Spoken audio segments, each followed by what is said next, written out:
Assalamualaikum warahmatullahi wabarakatuh. Perkenalkan, nama saya Eko Julian Saputra, mahasiswa Universitas Islam Negeri Sultan Taha Saifuddin Jambi, Prodi Pendidikan Agama Islam semester. Materi yang akan saya sampaikan yaitu mengenai kesulitan belajar, antara lain pengertian kesulitan belajar, yang kedua faktor-faktor kesulitan belajar, ketiga macam-macam kesulitan belajar, keempat, upaya mengatasi kesulitan belajar. Kesulitan belajar adalah suatu keadaan di mana dalam anak didik tidak dapat belajar sebagai mestinya. Kesulitan belajar pada dasarnya adalah suatu gejala yang nampak dalam berbagai manifestasi tingkah laku, baik secara langsung maupun tidak langsung. Macam-macam kesulitan belajar terdiri atas 5 macam. Yang pertama, learning disorder. Yang kedua, learning dysfunction. Yang keempat, underachiever. Yang kelima, slow learner. Yang kelima, learner disabilities.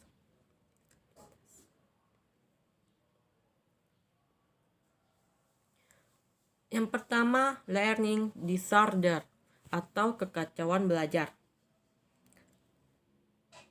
Ini merupakan di mana proses belajar seseorang terganggu karena timbulnya respon yang bertentangan pada dasarnya yang telah mengalami kekacauan belajar. Potensi dasarnya tidak dirugikan, akan tetapi belajarnya terganggu atau terhambat oleh adanya respon-respon yang bertentangan, sehingga belajar yang dicapai lebih rendah daripada potensi yang dimiliki.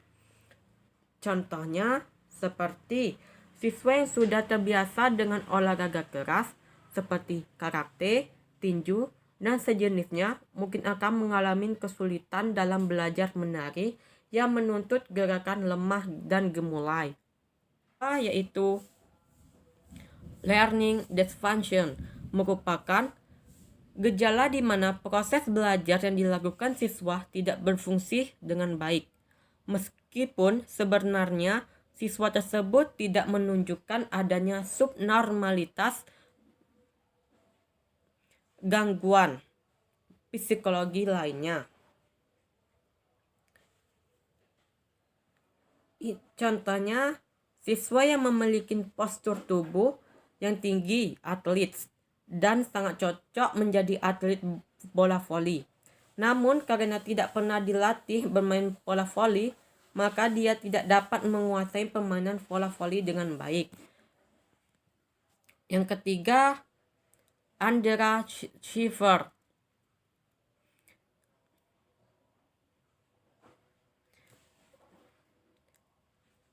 Ini merupakan siswa yang sesungguhnya memiliki tingkat potensi intelektual yang tergolong di atas normal, tetapi prestasinya belajarnya tergolong rendah. Contohnya, siswa yang telah di tes kecerdasannya dan menunjukkan tingkat kecerdasan tergolong sangat unggul, namun prestasi belajarnya biasa-biasa saja atau malah sangat rendah. Yang keempat yaitu slow learner, siswa yang lambat dalam proses belajar sehingga ia membutuhkan waktu yang lebih lama dibandingkan sekelompok siswa lainnya yang memiliki taraf progresif.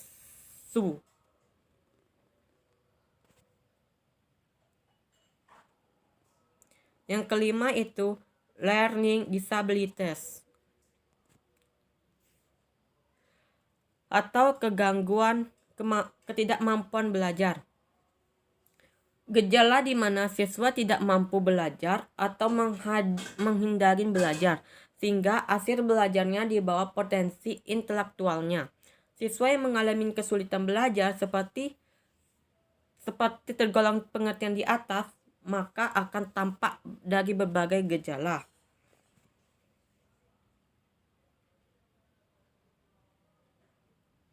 Gejala-gejala tersebut meliputi hasil belajar yang dicapai rendah di bawah rata-rata kelompok. Yang kedua, hasil belajar dicapai sekarang lebih rendah dibanding sebelumnya. Yang ketiga, hasil belajar yang dicapai tidak seimbang dengan usaha yang telah dilakukan. Yang keempat, lambat dalam melakukan tugas-tugas belajar.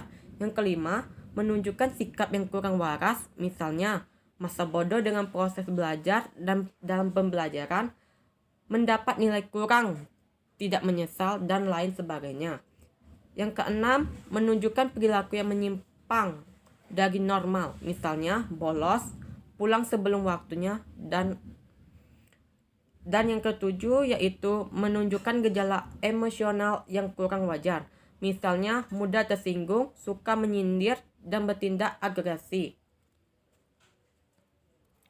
Faktor-faktor kesulitan belajar ada 5, yaitu pertama, faktor fisiologi, yang kedua faktor sosial, yang ketiga faktor intelektual, yang keempat faktor kejiwaan, yang kelima faktor pendidikan. Faktor psikologis adalah faktor-faktor yang menjadi penyebab kesulitan belajar. Ini berkaitan dengan kurangnya berfungsinya otak atau bagian tubuh lainnya. Maksudnya, kesiapan otak dan sistem saraf dalam menerima, memproses, menyimpan, atau memunculkan kembali informasi yang sudah disimpankan. Bayangkan kalau sistem saraf atau otak anak kita kena sesuatu dan hal lainnya kurang berfungsi secara sempurna. Yang pertama, faktor psikologis. Faktor psikologis berkaitan dengan fungsionalisasi tubuh. Misalnya kemampuan koordinasi tubuh, ketahanan tubuh, kesehatan, dan fungsionalisasi anggota gerak tubuh. Misalnya, kesiapan otak dan sistem saraf dalam menerima, memproses, menyimpan, ataupun memunculkan kembali informasi yang sudah disimpan. Yang kedua, faktor sosial.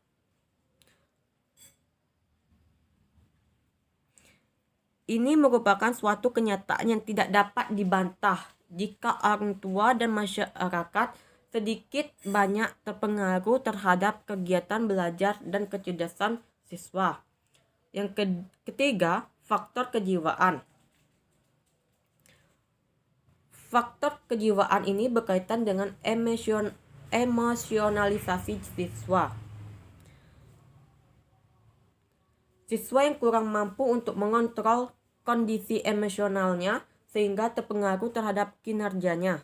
Ketika kondisi emosionalnya atau kejiwaan siswa mengalami masa labil, kecenderungan siswa akan bertindak ceroboh, gegabah, atau acuh, dan cenderung mudah terpancing untuk marah.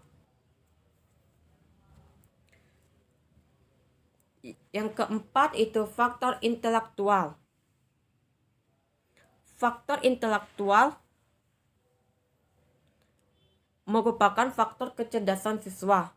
Setiap siswa memiliki tingkat kecerdasan yang berbeda.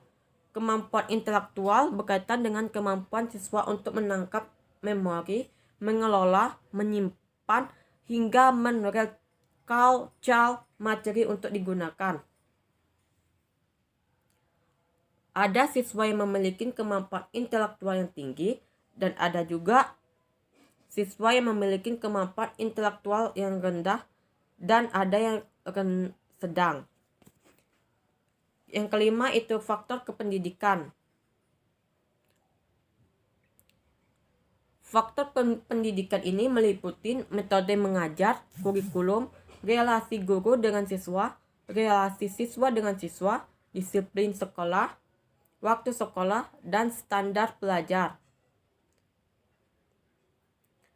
Faktor-faktor ini menjadi penyebab kesulitan belajar siswa berkaitan dengan belum mantapnya lembaga pendidikan secara umum, guru yang selalu meremehkan siswa, guru yang tidak bisa memotivasi siswa untuk belajar lebih giat, guru yang membiarkan siswanya melakukan hal-hal yang salah, dan guru yang tidak pernah memeriksa pekerjaan siswa.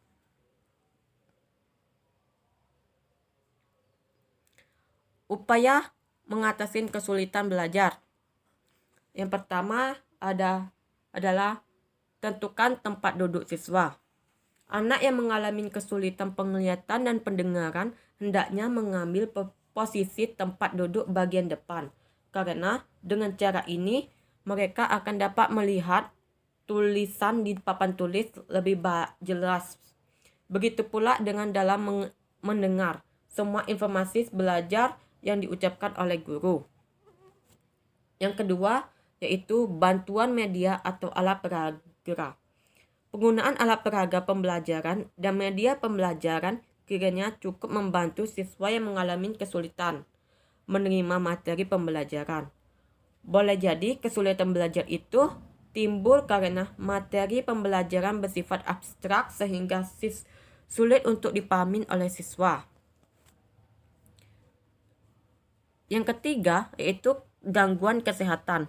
Anak yang mengalami gangguan kesehatan sebaiknya diistirahatkan di rumah dengan tetap memberikan bahan pembelajaran dan membimbing oleh orang tua dan keluarga lainnya. Yang keempat itu program remedial siswa. Siswa yang gagal mencapai tujuan pembelajaran akibat gangguan internal perlu ditolong dengan melakukan program remedial.